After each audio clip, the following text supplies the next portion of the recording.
Lecture du livre des Actes des Apôtres.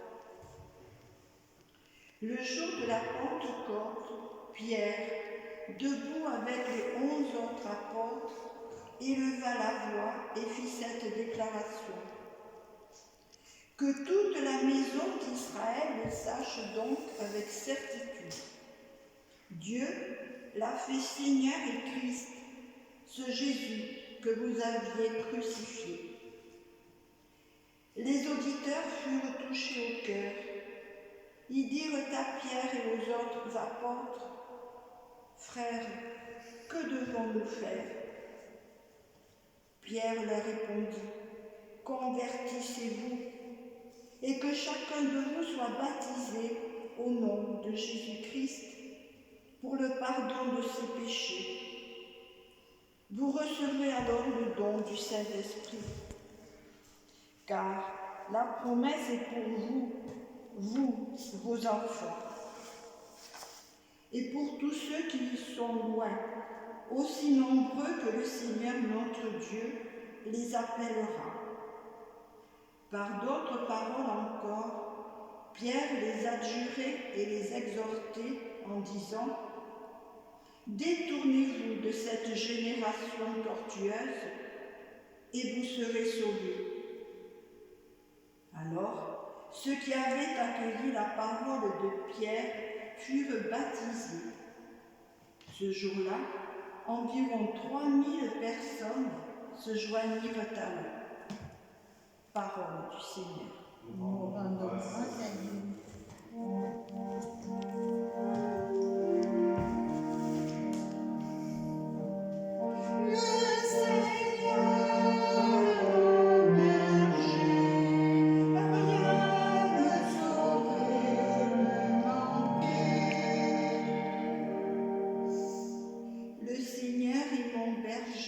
Je ne manque de rien. Sur des prés d'herbes fraîches, il me fait reposer.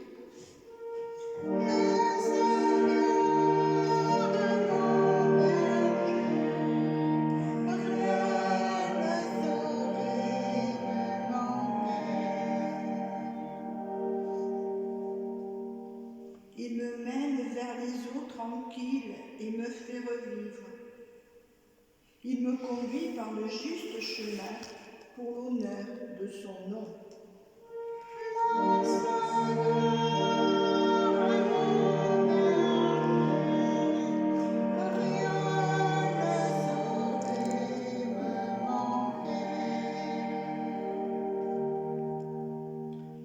Si je traverse les ravins de la mort, je ne crains aucun mal, car tu es avec moi. Ton bâton me guide et me rassure.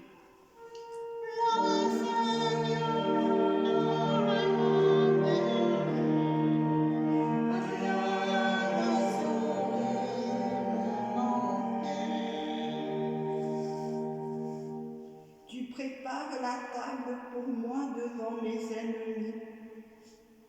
Tu répands le parfum sur ma tête, ma coupe est débordante.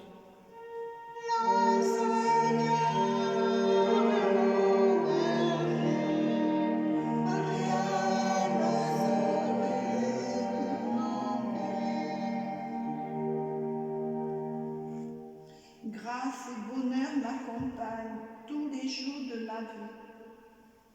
J'habiterai la maison du Seigneur pour la durée de mes jours.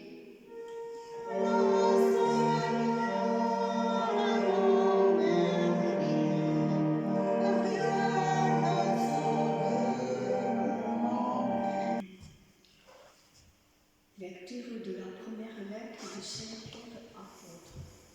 Bien-aimés, si vous supportez la souffrance pour avoir fait le bien, c'est une grâce aux yeux de Dieu.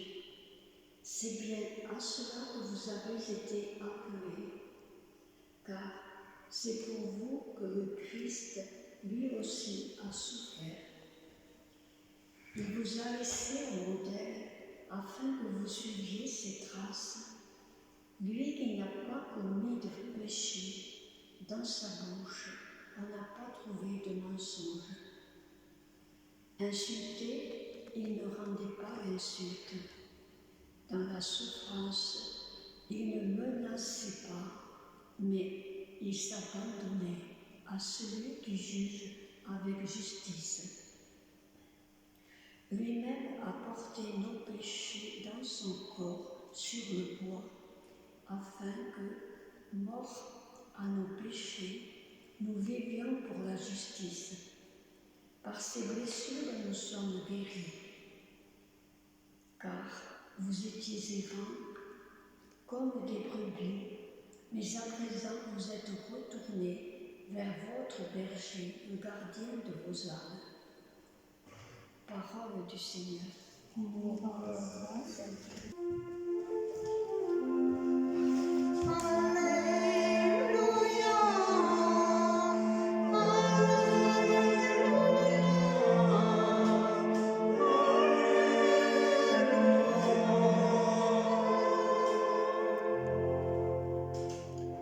Je suis le bon pasteur, dit le Seigneur.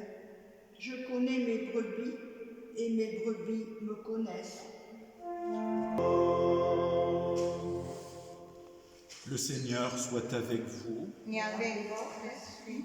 Évangile de Jésus-Christ selon saint Jean. Gloire à toi, Seigneur.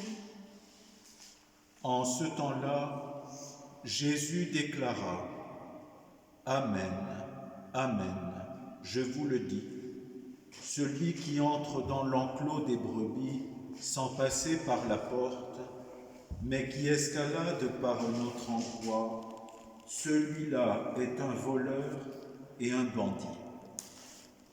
Celui qui entre par la porte, c'est le pasteur, le berger des brebis. Le portier lui ouvre et les brebis écoutent sa voix. Ces brebis, à lui, il les appelle chacune par son nom et il les fait sortir.